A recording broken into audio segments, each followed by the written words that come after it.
Hello everyone, welcome back to our channel future study.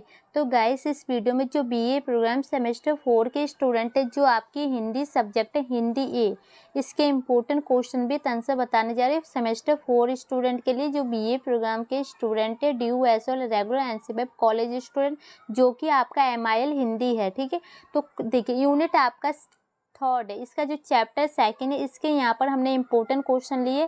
इस video को देखने के बाद जो आपका चैप्टर सेकंड कंप्लीट हो जाएगा। तो क्वेश्चन नंबर फर्स्ट देखिए, अशोक के फूल एक ललित निबंध की व्याख्या कीजिए। तो एक ये वाला क्वेश्चन का आंसर आपको बताएंगे। इसके बाद जो नेक्स्ट क्वेश्चन है, टोटल यहाँ पर 2 क्वेश्चन का आंसर बताएंगे। सेकंड है, अशोक के फूल कहानी का प्रतिपाद या मूल संवेदना स्पष्ट कीजिए। तो पेपर में आपसे प्रतिपाद पूछे, मूल संवेदना पूछे, या आपसे कहानी की समीक्षा पूछे तो आपको यही पॉइंट लिखना है, या एक नाम आपसे और भी पूछा जाता है, कहानी का सार स्पष्ट कीजिए। तो ये सब जो भी आपसे नाम पूछे, आपको आंसर यही वाले लिखने जो हम आपको अभी बताने जा रहे हैं। तो ठीक है, 2 क्वेश्चन का आंसर आपको इस वीडियो में कंप्लीट मिल जाएंगे। एक एक करके दोनों का आंसर देखेंगे। तो सबसे पहले हम इसी क्वेश्चन का आंसर देख लेते हैं, फिर उसके बाद ऊपर वाले का देख लेंगे। ओके, तो क्वेश्चन आपको समझ में आ गया। आंसर देखिए, अशोक के फूल निबंध हिंदी के साहित्यकार आचार्य हजारी प्रसाद द्विवेदी द्वारा रचित है। तो ये जो निबंध है, ये किसके द्वारा रचित है? तो जो साहित्यकार है, जो हजारी प्रसाद द्विवेदी, जो लेखक का नाम है ये, ठीक है, इनके द्वारा ये कहानी लिखी गई है, निबंध लिखा गया है। शांति निकेतन अहम रविंद्रनाथ टैगोर के संपन्न में रहने वाले हजारी प्रसाद द्विवेदी का दृष्टिकोण मानववादी है। उनके अनुसार साहित्य को मानव संपेक्ष होना चाहिए। उनका लक्ष्य मनुष्य का उत्थान करना, मानव समाज को सुंदर बनाना, मानव चरित्र का उन्नयन करना और सामाजिक चेतना को विश्व मंगल की दिशा में करना होना चाहिए। अपने निबंध के विषय में उनका कहना है कि इसमें मेरे मनुष्य प्रधान है षष्ठ गुण। तो मतलब जो अशोक के फूल में जो हजारी प्रसाद द्विवेदी है, उनका कहना ये है कि जो साहित्य की दृष्टि से देखा जाए ना, जो मनुष्य का लक्ष्य होता है कि उनके विकास को अकॉर्डिंग देखा जाए, उनको सुंदर बनाने को और समाज को एक सुंदर बनाया जाए, सामाजिक चेतना किया जाए, मानव कल्याण की बात की जाए, और ये सब जो मनुष्य को एक प्रधान के रूप में देखना चाहिए, ये सब ये बताने चाह रहे हैं। ठीक है, इसके आगे देखते हैं। अशोक के फूल में अशोक के वृक्ष और उसके मनोहार लाल फूलों के प्रभाव का वर्णन करते हुए लेखक कभी भारतीय धर्म साधन, कभी कालिदास की रचनाएं, कभी आय और कभी आयतन जातियों के संघर्ष का वर्णन करने लगता है। तो जो अशोक के फूल है, आपको पता है ये लाल रंग के प्रभाव के कारण उसके फूल लाल रंग के थे। उनके लेखक इस फूल के माध्यम से जो कहता है ना कि धर्म के अकॉर्डिंग जो कालिदास की रचना है, आय समाज, इन सभी जो संघर्ष, इन सभी की बातें वो करने स्टार्ट कर देते हैं। कभी उनकी दृष्टि से भारत की प्रकृति संपदा पर पड़ती है, तो कभी वह देश के सौंदर्य, वैभव और कला संपदा की कहानी कहने लगते हैं। तो कभी जो देश की प्रकृति के बारे में बताते, कभी सौंदर्य के बारे में, कभी कला के बारे में वो जो बताते रहते हैं। कौन? तो यहाँ जो लेखक का आपका नाम था हजारी प्रसाद द्विवेदी। ठीक है, तो इसके आगे देखते हैं। लेखक की विचार तरंगे कभी इतिहास की ओर दौड़ती है, तो और वह कालिदास के युग की संस्कृति पर प्रकाश डालने लगते हैं। तो जो इनके इतिहास के बारे में भी ये पहचान करवाते हैं, और कालिदास के बारे में जो उनकी संस्कृति है उन पर भी प्रकाश डालते हैं। कभी मुसलमान मानी संतुलन के पतन, हर्ष, अहम अवनीत पर आंसू बहाने लगते हैं। कभी भारतीय धर्म साधनों, बौद्ध शैवों तथा सत्तों में फैलने वाले अविचार की निंदा करते हैं। पुराण महाभारत की कथाओं, भरहुत, सांची और मथुरा में प्राप्त मूर्तियों का साक्ष्य लेकर आयो एवं आयतरों जातियों के संघर्ष और उनकी परिणति की जानकारी देते हैं। तो जो ये लेखक हैं, ये कभी तो इतिहास के बारे में बताते, कभी अभी के बारे में बताते, कभी जो सांची के स्तूप, मथुरा की मूर्तियां, उन सभी के आयु के साक्ष्य लेकर उन सभी में जो संघर्ष, उनके परिणाम क्या क्या निकले, उन सभी की जानकारी वो देने लगते हैं। ठीक है, इसके बाद देखिए, अशोक के फूल निबंध लेखक की प्रकृति विषय दृष्टि अहम ज्ञान का परिचायक है। अशोक के फूल के माध्यम से वे प्रकृति एवं वैदिक संस्कृति, साहित्य अहम लोक जीवन का अनुपम चरित्र करता है। प्रकृति अहम मानव का घनिष्ठ संबंध, प्रकृति में मानव की संवेदना जगत करने की अद्भुत शक्ति है। तो जो प्रकृति और मानव का दोनों का संबंध, आपसी दोनों का जुड़ाव एक साथ रहता है, दोनों एक दूसरे के बिना जो कल्पना नहीं की जा सकती, तो इन दोनों में घनिष्ठ संबंध होता है। ठीक है, इसके आगे देखते हैं। लेखक अशोक के फूलों के माध्यम से आधुनिक जीवन शैली में आती जा रही उदासीनता, संवेदनहीनता का वर्णन करता है और अशोक के फूल को देखकर उदास हो जाता है। जो फूल भारतीय सभ्यता एवं संस्कृति के इतिहास में अद्वितीय महत्व रखते थे, वे आनंद और उत्साह का परिचय थे, कोमलता के थे। आज उसे अशोक के वृक्ष हैं, उसके फूलों को ना कोई जानता है और ना ही कोई याद करता है। यदि अशोक के वृक्ष को जाना जाता तो वे एक तरंगित पत्तों वाला वृक्ष होता है, जिस पर ना तो फूल आते और ना उसमें कोई सुगंध होती। तो देखो यहाँ पर बताया गया जो अशोक का फूल है उसके बारे में ये कहानी पूरी लिखी गई है, जो कि बताया गया आज के डेट में अशोक के फूल के बारे में किसी को कुछ भी नॉलेज नहीं, किसी को कुछ भी नहीं पता है। आज के डेट में उसका कोई नहीं जानता।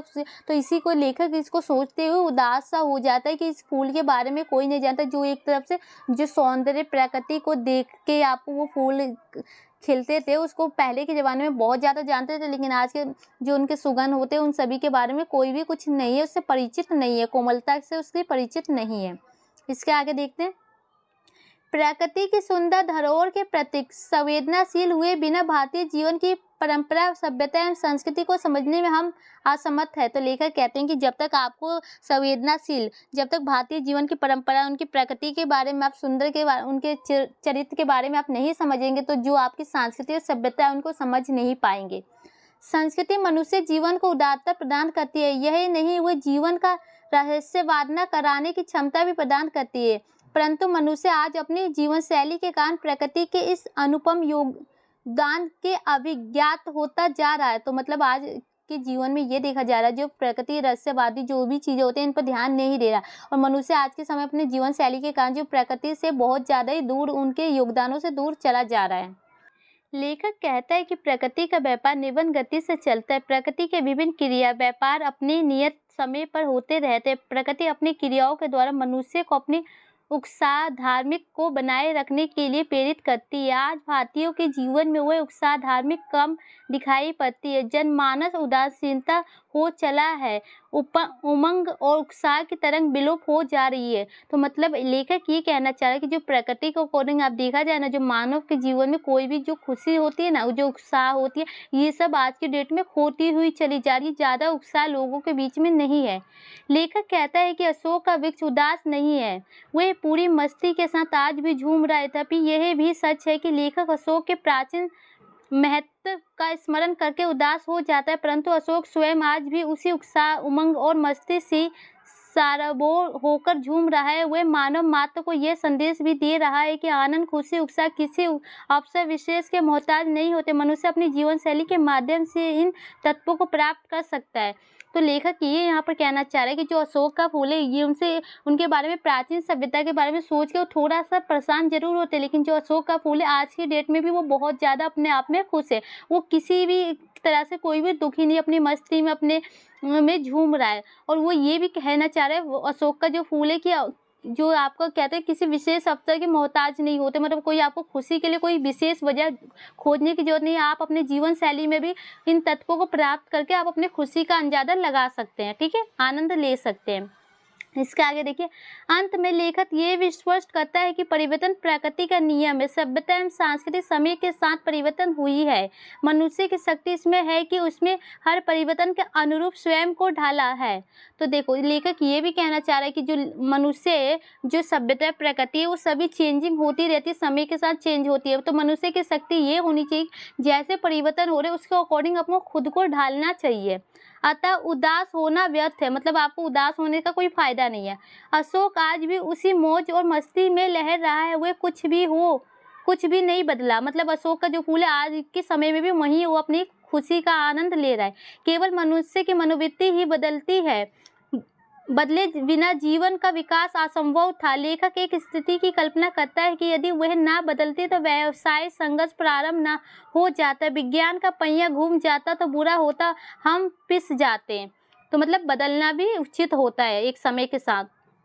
अतः ये उचित ही हुआ कि हम अशोक के फूलों के सौंदर्य में ही रमे नहीं रह गए और परिवर्तन के नियम का अनुसरण करते हुए आगे बढ़ते रहे। परंतु यह भी सत्य है कि प्रकृति का रस तथा राग भी अपनी जगह मोहक है।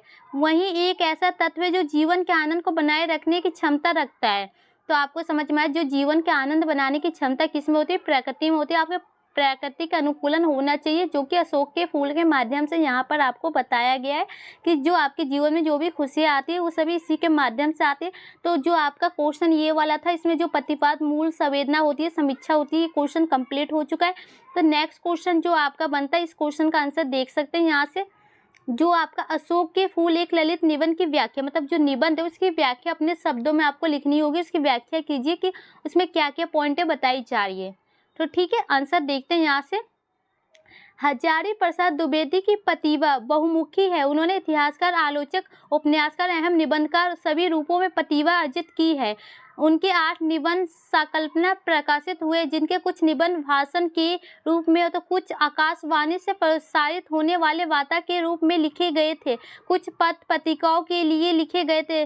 संस्कृत साहित्य, इतिहास, संस्कृत धर्म, दर्शन, भाषा विज्ञान, ज्योतिष, एवं कला सभी क्षेत्रों में उनके ज्ञान का प्रसार है। उनके निबंध में इनका अभ्यास मिलता है। उनके निबंधों की प्रतिपादन शैली के 2 रूप में से एक विषय विवेचना के क्रम में उनका व्यक्तित्व झांकता है, दूसरी में विषय का प्रतिपादन भी प्रमुख है। तो यहाँ पर यही बताया, जो हजारी प्रसाद द्विवेदी है, जो लेखक, इतिहासकार से लेकर आलोचक से उपन्यास, निबंध, इन सभी में इनकी प्रतिभा को अर्जित किया गया। उस सभी के अकॉर्डिंग लिखते हैं। आकाशवाणी हो गया, साहित्य हो गया, संगीत हो गया, धर्म हो गया, दर्शन, भाषा, शैली, ज्योतिष, ये कला, इन सभी का उनको अच्छी तरह से ज्ञान है। उनके प्रसार भी करते हैं, उनके बारे में लिखते हैं, और सबका जो आपके अभ्यास भी इनको मिलता है इनके बारे में। और इन निबंध का जो प्रतिपाद शैली को 2 रूपों में इन्होंने किया था। तो सेकंड था प्रतिपादन और सेकंड था विषय विवेचना क्रम। ठीक है, तो ये 2 पॉइंट में इनको बताया गया था। इसके आगे देखते हैं। पहले वर्ग के निबंध में लेखक को आत्मीय कल्पना की उड़ान, कथा की रोचक और कल्पना अभिव्यक्ति के दर्शन होते हैं, और दूसरे वर्ग के निबंधों में गाहे गंभीर विचार, विषय का सूक्ष्म विवेचना, विश्लेषण और लेखक का आपास जौन और पंडित दिखाई देता पड़ता है।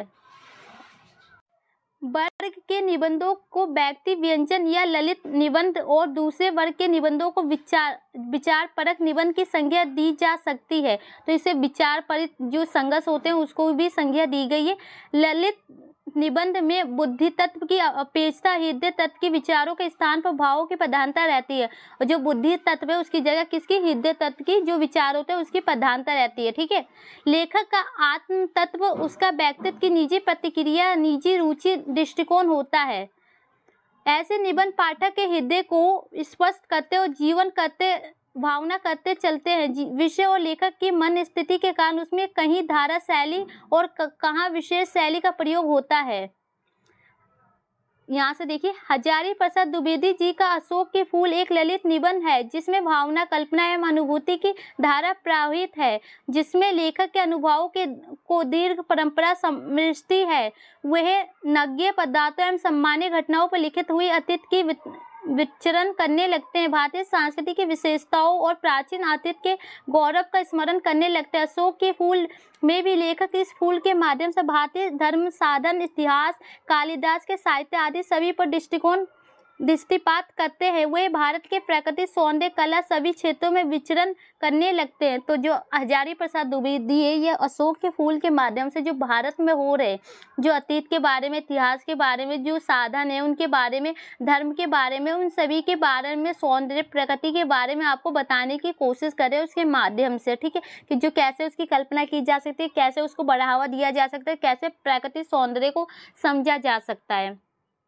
प्राकृतिक सौंदर्य तो उन्हें निरंतर अभिभूत करता है। इस प्रकार उनको तीव्र एवं गहन अनुभूति इस निबंध, तो मतलब इसी निबंध से उन्हें ये अनुभूति प्राप्त हुई है, को ललित निबंध बनाने में महत्वपूर्ण भूमिका निभाती है। तो ये एक निबंध बनाने में महत्वपूर्ण भूमिका निभाती हैं।